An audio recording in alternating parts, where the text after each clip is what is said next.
Have you ever read a sentence that just stops you? You know, one that paints this perfect picture in your head or makes you feel something really powerful? Well, chances are the author was using a special set of tools and devices, which are called literary devices. I will open up that toolbox, starting with three of the absolute essentials: metaphor, simile, personification. Okay, I'm guessing these words are ringing a bell, but here's the thing. Knowing the definition is one thing. Really understanding their power, that's a whole nother thing. Today, we're moving past just spotting them. We're going to dig into why authors use them and the incredible effect they have on us. All right, first up, let's talk about maybe the boldest tool in the box, the metaphor. This is what writers grab when they want to make a really strong, direct comparison. So the magic of a metaphor is that it's so direct.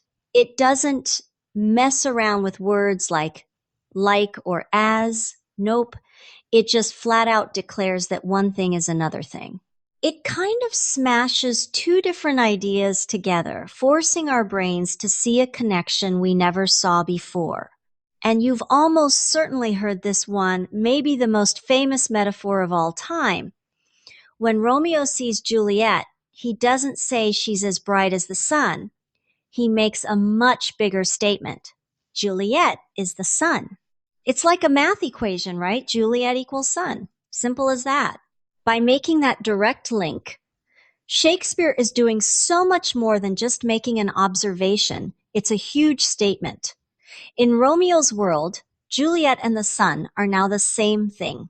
She's become the literal center of his universe.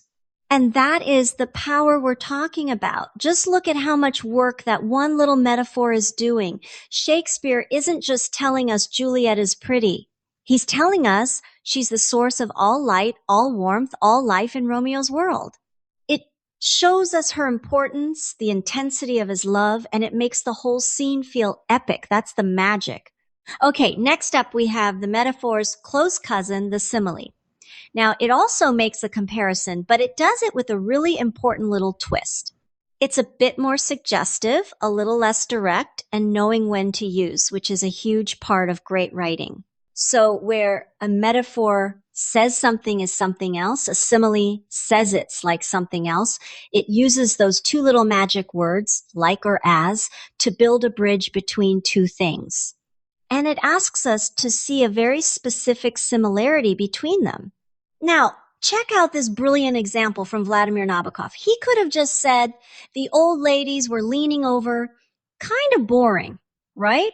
But instead, he gives us this unforgettable and honestly kind of funny image by comparing them to something completely out of left field. So you've got the subject on one side, these elderly ladies, and the comparison on the other, the Leaning Tower of Pisa.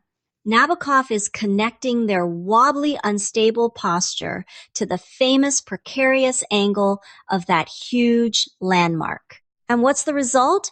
It's genius. All of a sudden, we have this vivid, slightly comical picture in our heads. We don't just know they're frail, we can see them teetering like a famous tourist attraction. That's what a great simile does. It makes a description stick in your brain and injects the author's personality right into the scene. Okay, our final tool for today is one of my absolute favorites, personification. This is where writers get to be so creative, giving a little spark of human life to things that aren't human at all.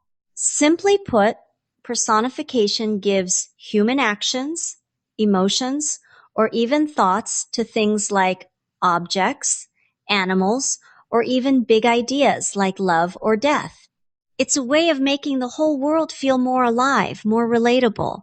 This example from Emily Dickinson is just perfect. I mean, think about death. We usually imagine it as the scary, grim thing, but Dickinson does something amazing here. She gives death a surprisingly polite human action. He kindly stopped for me. Suddenly, death isn't a terrifying force. He's like a gentleman caller arriving in a carriage to pick you up. Just that one word, kindly, transforms the entire idea of death.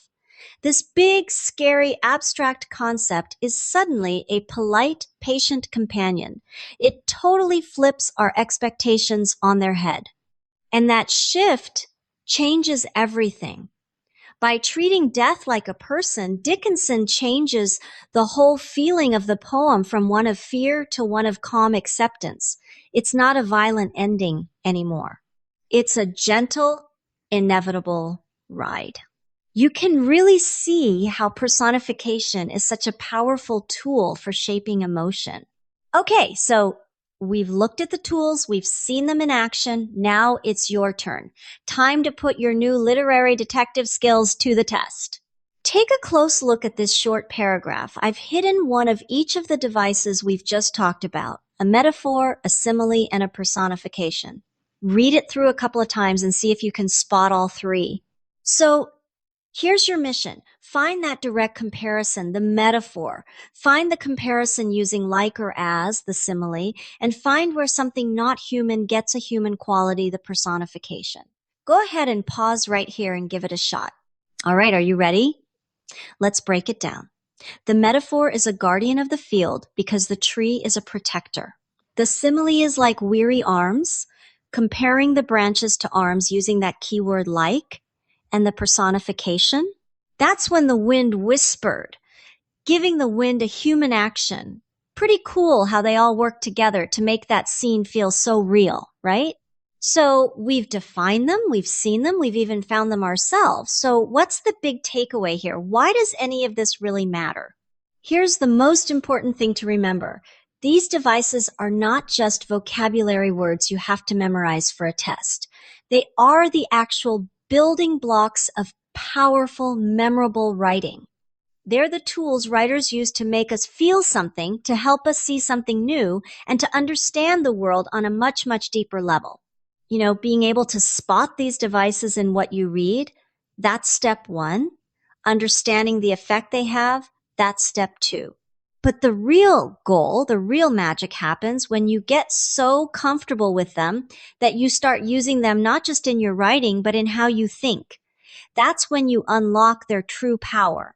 On next lesson, we will go over other types of literary devices and learn how famous authors use them. If you'd like more personalized feedback, writing support, and discussion sessions, they're available with me or with our selected tutors. All the details are here.